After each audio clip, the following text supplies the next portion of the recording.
Hello, patchonestripe.com TV replacement parts. Your #1 source for quality, hard to find LCD plasma TV parts. Today, we're gonna troubleshoot this Samsung UN46EH 5000 LED television. Now, the symptoms that the TV came in with is a red screen. You can still see the video, but it was red screen. Now, keep in mind, this could have also been a blue screen or a green screen because red, green, and blue makes up the complete color spectrum. Also, from my pre-troubleshooting of this particular problem, we could have also had a polarized picture. Now, a polarized picture it's like a haze over a picture. And it almost looked like it's bouncing like a negative photograph, like a negative look to it. The edges kind of, got a lot of raster look to them. But like I said, it also like it has a haze across a normal color picture sometime. The faulty part that I found in troubleshooting this part, these are some of the symptoms that this part can cause. Now, with that being said, we're going to go ahead and get on to this video. Okay, we're back. This is a UN46EH 5000 TV, and we had a red colored picture, and that was the problem that the TV came in with. So by me thinking, well, my color processor will be on the main board, I changed out the main board and the TV worked fine. Okay, so I let it play overnight, that's what I call sending it through the cooker to be sure everything is solid with it. And it checked out. So I decided to go ahead and make a video on this particular problem because any Samsung TV could have this problem because they all pretty much laid out the same. This is a much simpler type model TV, but it's the same principles all the way up to a high-end television. So what I did was I took the new main board out and I put the old main board in so I could show you guys the original problem. But when I did that, the picture came on normal. Okay? So now we really got something going on here. Intermittent, I'm thinking. So at the time I had the remote in my hand, so I just, because it's non-conductive and it was close, I just tapped around on the board so I could see a flickering going back to the red or polarized screen. And finally I got right here on this LVDS cable, and I could make it, every time I hit it, it'll change states, right? So I decided to go ahead and take off the LVDS cable and go ahead and replace it with a new one. Now, the LVDS cable behind here, this is your stand, but what you got is this particular board, and this is the board that's behind it. This is a brand new board where this cable will come in and plug up here, and these two go down to the panel on the right side and the left side. And it'll have about 3 blue LEDs on here lit up under normal conditions when the TV is functioning properly. 3 blue LEDs lights. So that might come in handy for somebody. So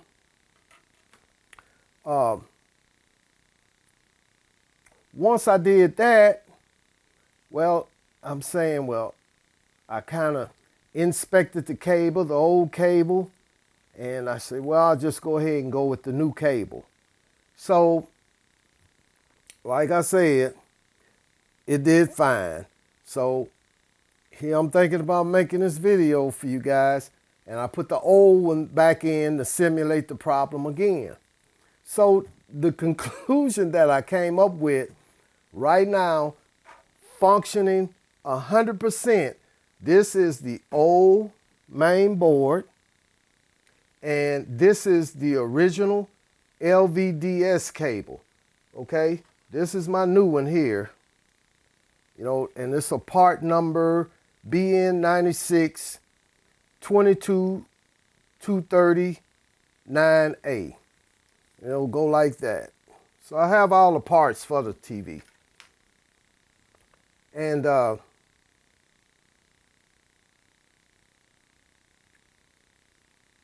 it functioned just great. So the conclusion that I came to, in which I had a customer in the past had a similar problem, and I was talking to him over the phone, and one of the things I'm big on is reseating cables. Reseating these ribbon cables, or these that goes to the from the bottom part of this T-con board to the board, reseating those and reseating this LVDS cable. It has corrected problems in the past. So now I'm at the conclusion is that we had some sort of oxidation going on at this connector here. And by me, this the pins right here, and by me taking this cable in and out, which I call a process of like wiping it. You know what I'm saying? To kind of if there's any kind of buildup on the connection, on the connections here or internally into this connector, you kind of wiping them, getting rid of the oxidation, because it's a snug fit. So basically, and that's the same thing on the other side. So basically, to conclude this part of this video dealing with the original problem, I believe we just had oxidation in between this connector and this LVDS cable that was causing an intermittent problem. Because right now I could bump it, I could shift it, I could move it, all that's gone away. And then sometimes you have to clean these cables at the end, because like I say, depending on the environment that it's in, you could get oxidation.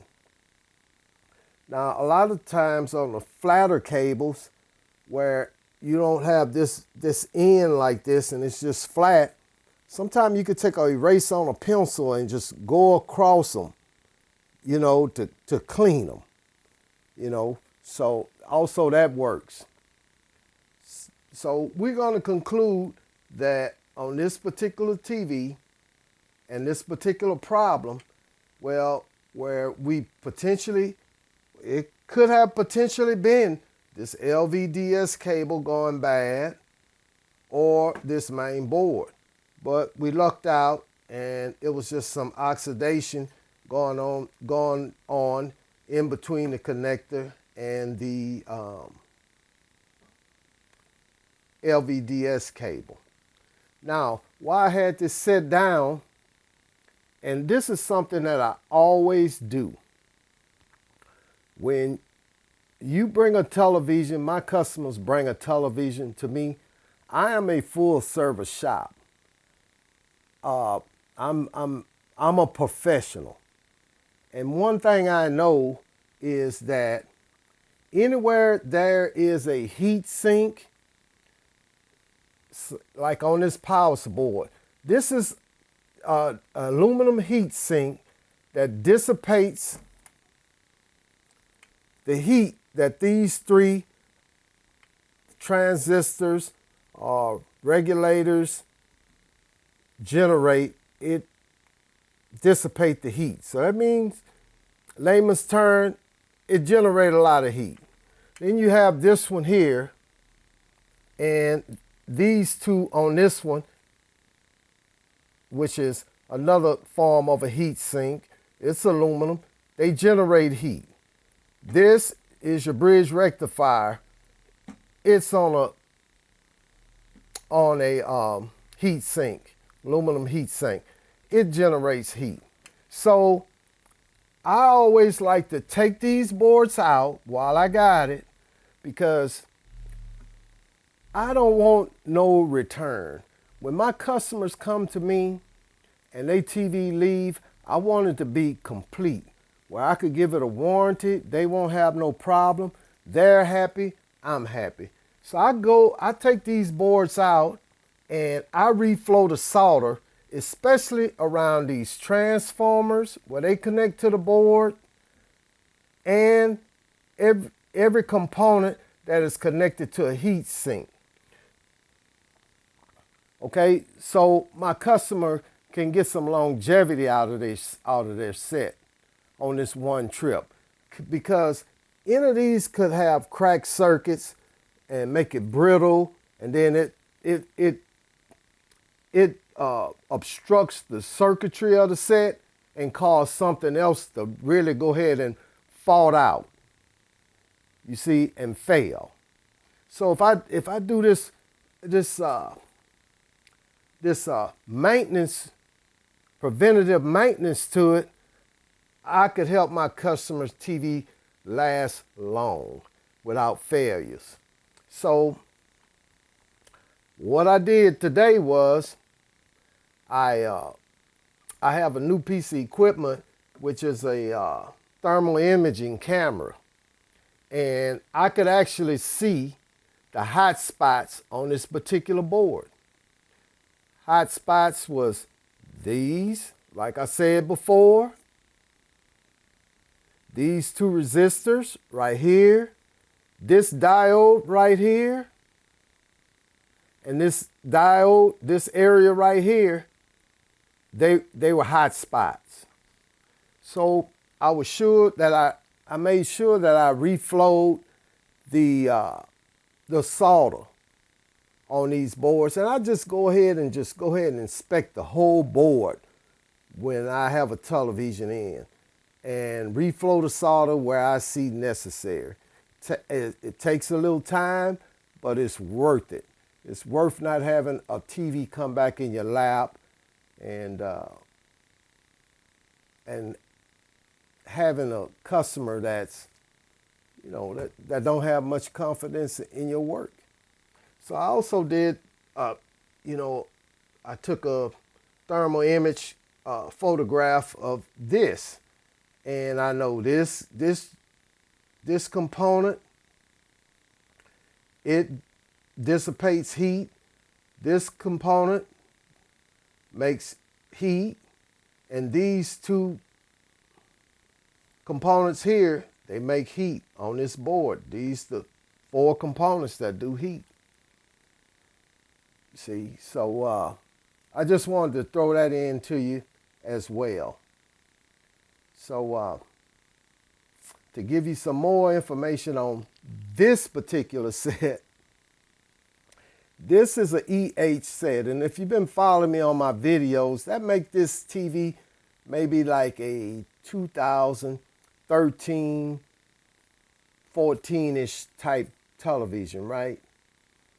So this is 2022.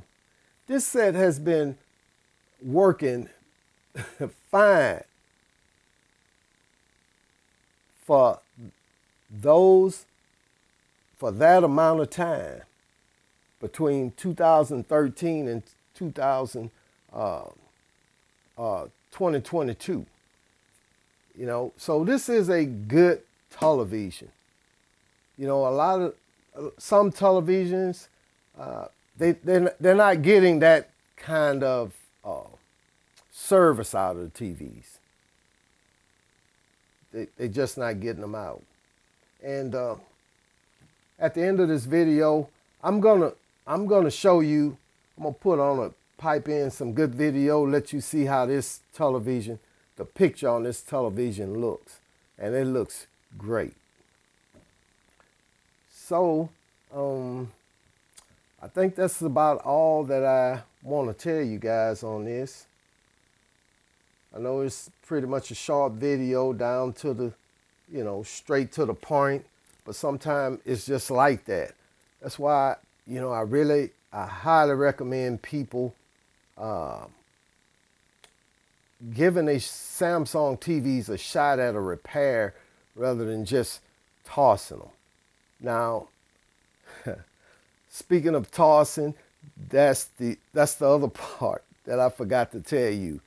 I had a gentleman brought me this TV. It went red on him, and he said before he knew it, his children went out and bought him another television. Okay? So, and he just didn't want to just throw the TV away. So he come by my shop and wanted to know if I wanted it. And I said, yes, I take it.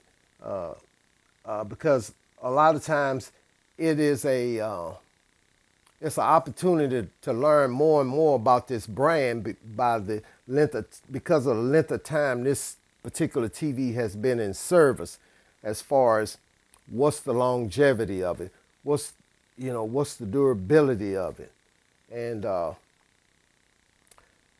it's pretty awesome. Pretty awesome. So we're going to go ahead and show you a picture on this particular TV, and in this video.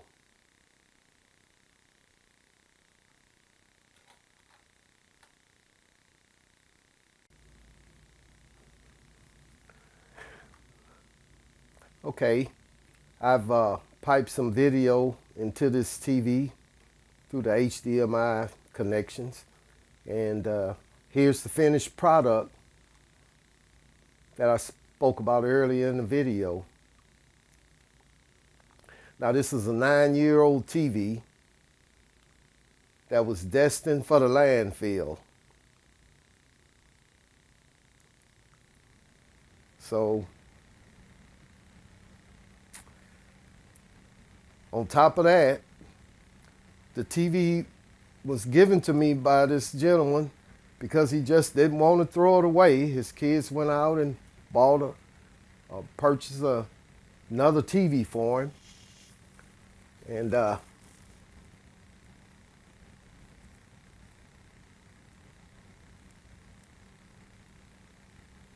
would say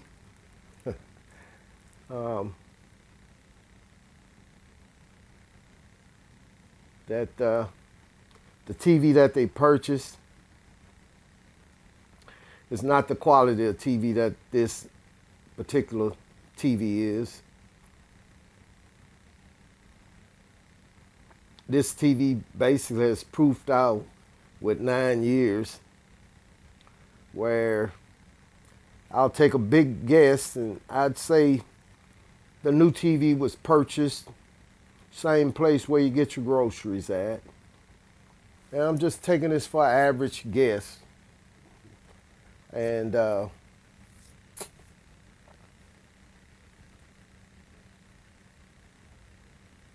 they bought it on the cheap. That's what a lot of people want to do. I got a TV, but it was cheap.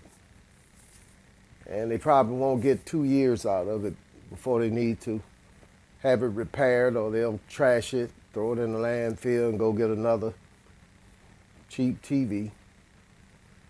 When my recommendation from a servicer is just buy you a nice mid-grade TV from a brand that sells a lot. And here we go, this Samsung, average 50 million units a year that's sold in the US. I'd say it's a reason behind that.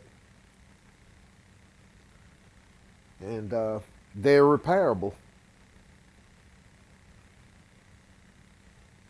Look at that, beautiful picture. Destined for the landfill. I literally fixed it with no parts involved, just some maintenance. So, with that being said, be sure to visit patchonestripe.com for your replacement parts needs.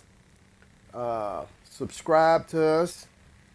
Keep up with some of the videos, especially your do-it-yourselfers, or, I mean, if you're just trying to save some money.